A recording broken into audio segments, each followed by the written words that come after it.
Hello all, Shadwell here, ready to talk about the next film in my collection, Scream of the Banshee from 2011. It's from the first year of the After Dark originals, is directed by Stephen C. Miller, and stars Lauren Hawley and Lance Henriksen. Scream of the Banshee was not shown in theaters with the other After Dark originals. If you remember, I said that only 5 of the films made it to the After Dark originals, as Rekill was bought up by another distributor, and 2 of the films were purchased by the Sci-Fi Channel to become movies for them. One of those films was 51, which we already talked about, unfavorably, and the second was this film, Scream of the Banshee, which we're also going to talk about unfavorably, by the way.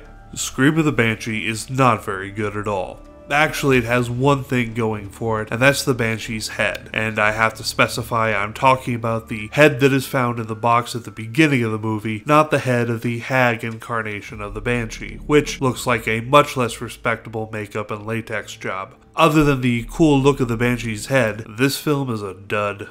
Also, there is not nearly enough Lance Henriksen in this film, as he only shows up in quick video flashbacks throughout, and then pops up in the last 10 minutes of the film. I do like the idea of making a horror movie about the Banshee mythology, as I can't think of any other Banshee-related horror movies, but they have to exist. The film, though, has that weird sci-fi movie of the week polish that doesn't quite look like early digital or film, but somewhere in between. But it also sucks, featuring a bad script, bad acting, bad storytelling, incredulous leaps of logic, and shoehorned in melodrama about a dead father that is talked about in just one scene, and then that subplot disappears entirely. They also borrow from the film Dead Silence by putting into effect a scream and you die rule for the Banshee that the daughter character gets to break not once, but twice.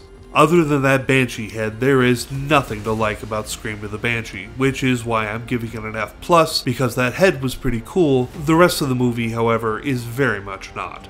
Well, only 2 more films to go in the After Dark mini-marathonorama, and luckily I think I kinda like the next After Dark original Seconds Apart. I guess you'll find out when I review it tomorrow. See y'all then.